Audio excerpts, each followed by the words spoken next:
Hello everyone, I am Pooja and welcome to my channel K Drama Lover Focus UPSC।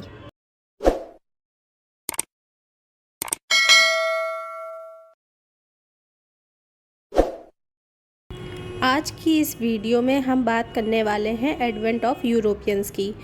हम लोग देखने वाले हैं कि किस तरह से 1498 में वास्को डी गामा एक डायरेक्ट सी रूट खोजते हुए इंडिया तक पहुंचा।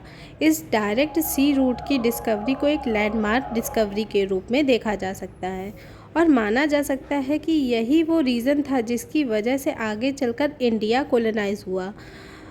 तो ये तो हमें समझना होगा कि डिस्कवरी हुई कैसे, बट इससे भी पहले हमारे सामने कुछ क्वेश्चंस हैं।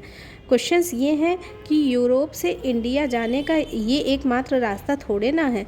यूरोपियन मेडिटेरेनियन सी को क्रॉस करके लैंड रूट के थ्रू भी इंडिया आ सकते थे और चाहते तो मेडिटेरेनियन सी को क्रॉस करने के बाद रेड सी को क्रॉस करते फिर अरेबियन सी के थ्रू भी इंडिया आ सकते थे। आप देख सकते हैं कि ये दोनों रूट उस रूट से काफ़ी शॉर्ट हैं। देखिए, सिविलाइजेशन की स्टार्ट से ही इंडिया में ट्रेड की शुरुआत हो गई थी और हमेशा से ही यूरोपियन मार्केट में इंडियन गुड्स की डिमांड काफ़ी ज़्यादा रहती थी। ये लोग भारत से प्रीसियस स्टोन्स, स्पाइसेस, सिल्क और कैलिसोल्स खरीदते थे। कैलिसोल्स मतलब कॉटन फैब्रिक। यूरोप भारत से ख़रीदता था और इसके बदले भारत को पैसा मिलता था, यानी कि ये जो ट्रेड था वो इंडिया और यूरोप दोनों के लिए बेनिफिशियल था। अब हुआ यह कि 15वीं सेंचुरी में यूरोपियन इकोनॉमी बहुत तेज़ी से बढ़ने लगी। इसके पीछे एक कारण और था कि इन्होंने बहुत सारे फॉरेस्ट को कट करके वहाँ पर सिविलाइजेशन स्टार्ट कर दिया था। इसके अलावा उनके पास खेती करने के लिए पहले से बेहतर तरीके आ चुके थे। उनके पास पहले से बेहतर हल था और कई सारे साइंटिफिक टेक्निक जैसे क्रॉप रोटेशन को भी अब उन्होंने अपना लिया था। क्रॉप रोटेशन में होता है कि आप एक ज़मीन पर डिफरेंट सीज़न में डिफरेंट क्रॉस का कल्टीवेशन करते हैं।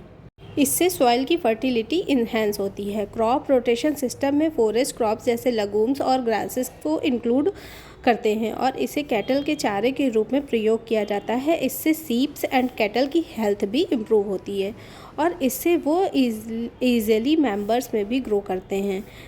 हम कह सकते हैं कि साइंटिफिक रोटेशन ऑफ क्रॉप की वजह से मीट की सप्लाई भी बढ़ती है और इस मीट को चाहे कुक करना हो या प्रिजर्व करना हो, दोनों ही चीज़ों के लिए स्पाइसेस यानी कि मसाले की ज़रूरत होती है और यह मसाले केवल भारत में ही उपलब्ध थे। और 14-15 सेंचुरी तक इंडिया के साथ ट्रेड करने के लिए यूरोपियंस जनरली दो ट्रेड रूट्स का इस्तेमाल करते थे।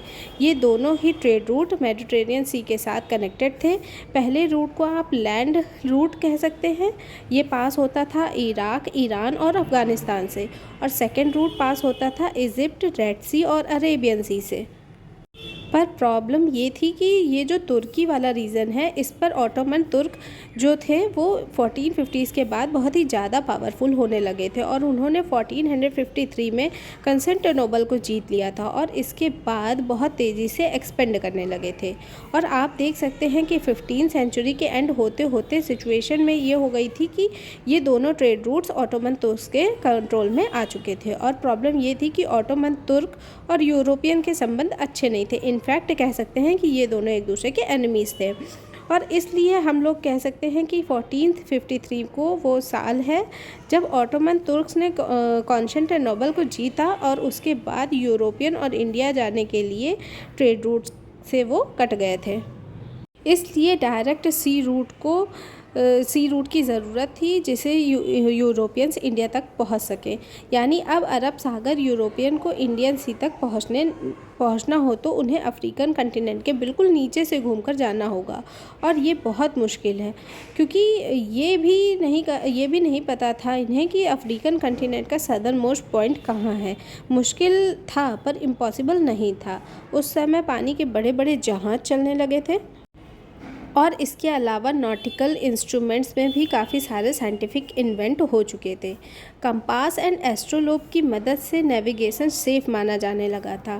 कंपास और एस्ट्रोलोब हालांकि यूरोपियन ने इन्वेंट नहीं किया था, लेकिन फिर भी लार्ज स्केल में मैरीटाइम एक्टिविटी में यूरोपियंस ने बहुत अच्छे से इसका यूज़ किया था।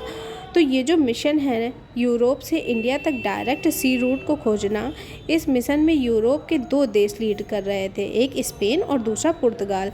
वो इसलिए क्योंकि नेवल एक्सपर्टीज़ में इन दोनों देशों को यूरोप के बाकी सभी देशों से वेल इक्विप्ड माना जाता था।